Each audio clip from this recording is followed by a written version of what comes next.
So stevia is a fairly recent ingredient across Europe. It has been approved in November 2011. So coming this November, it'll be 5 years of stevia in Europe. So consumers are still learning about it, and awareness is growing. Just to give you a couple of examples, so in the UK, 2.5 years ago, awareness was at 26%. So 26% of UK consumers being aware of stevia as an ingredient.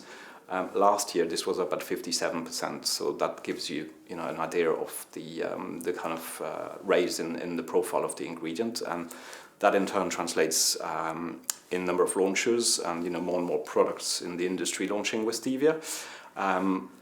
Really, when you're looking at global numbers, in excess of 10,000 launches currently. But if you take an analysis of that, about 75% of those launches have happened in the last 2.5 years.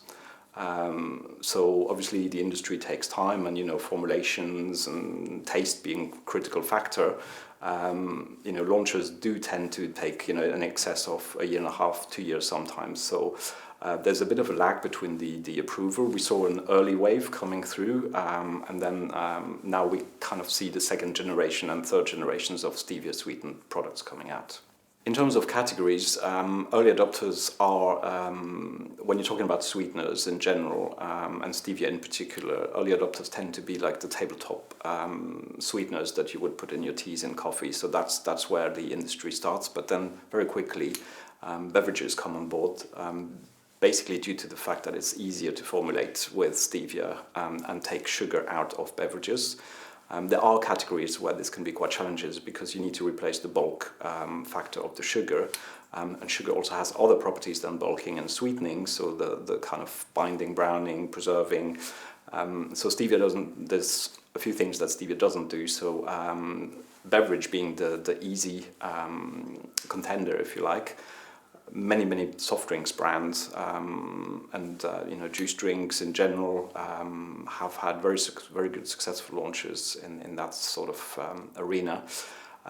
Lately we've seen a few food launches coming through, mainstream food brands, more on the savoury side as well.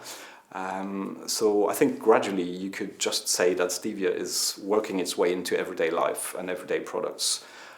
So where some sweetening solutions and some sweetening systems can be segmenting, for instance, parents wouldn't give them to their kids necessarily.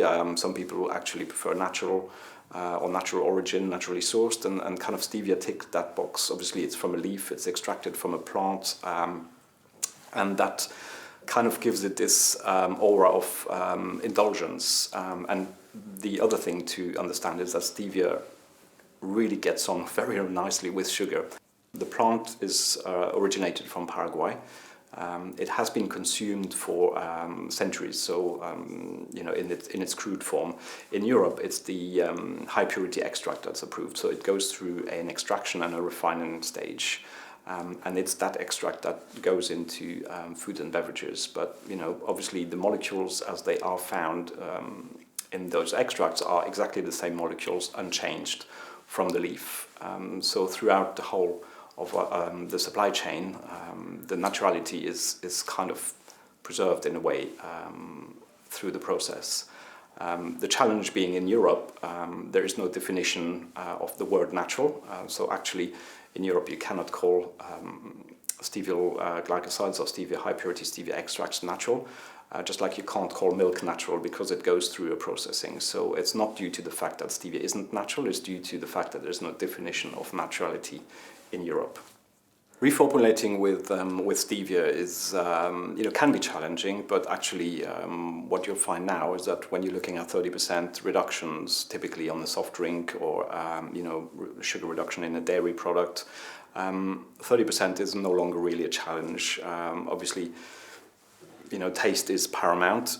Cost in use is also, an important factor for food and beverage manufacturers. But the stevia industry and in particular, our technologists behind the scene have actually, improved the delivery of stevia in terms of taste a lot. And actually 50% reductions are now, on the blind taste test, on par with full sugar products. So I think when you look at the future of stevia, I think there's a couple of products out there in Europe currently that have no sugar or no other sweetener added, just 0 calories, 0 sugar, using only stevia. I think that is, where the industry will go. However, we shouldn't lose really track of, everyday sugar reduction, and from that principle, the synergies between sugar and stevia are still very important and very good. I think stevia is already a mainstream sweetener, but I think it'll become a very prominent mainstream sweetener in the very near future.